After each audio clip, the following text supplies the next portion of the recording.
सर्वात मोठी बातमी आहे, लक्षपूर्वक बघा. सर्व बहिणी वाट बघत आहेत आता हप्त्याची, आतुरतेने प्रतीक्षा करत आहेत. बरोबर ना?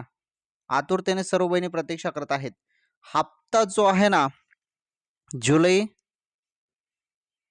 प्लस ऑगस्ट या 2 महिन्याचा हप्ता जमा होणार असल्याचं आता बोललं जात आहे.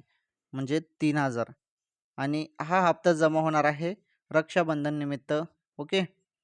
तर आता जुलै महिना संपला, ऑगस्ट महिना सुरू झालेला आहे आणि काय असतं की ज्या महिन्याचा हप्ता आहे त्या महिन्यात न येता त्याच्या पुढील महिन्यात हप्ता येतो.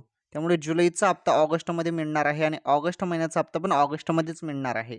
रक्षाबंधनानिमित्त 3000 रुपये वाटप केले जाणार आहे. जी आर कोणत्या क्षणी येईल? जी आर आल्यावर संपूर्ण अधिक माहिती समजून जाईल, कारण निधीवरती असतं. 1 महिन्याचा निधी येतो की 2 महिन्याचा निधी येतो? हालाकी 2 महिन्याचाच निधी येणार आहे रक्षाबंधन निमित्त. आलं लक्षात?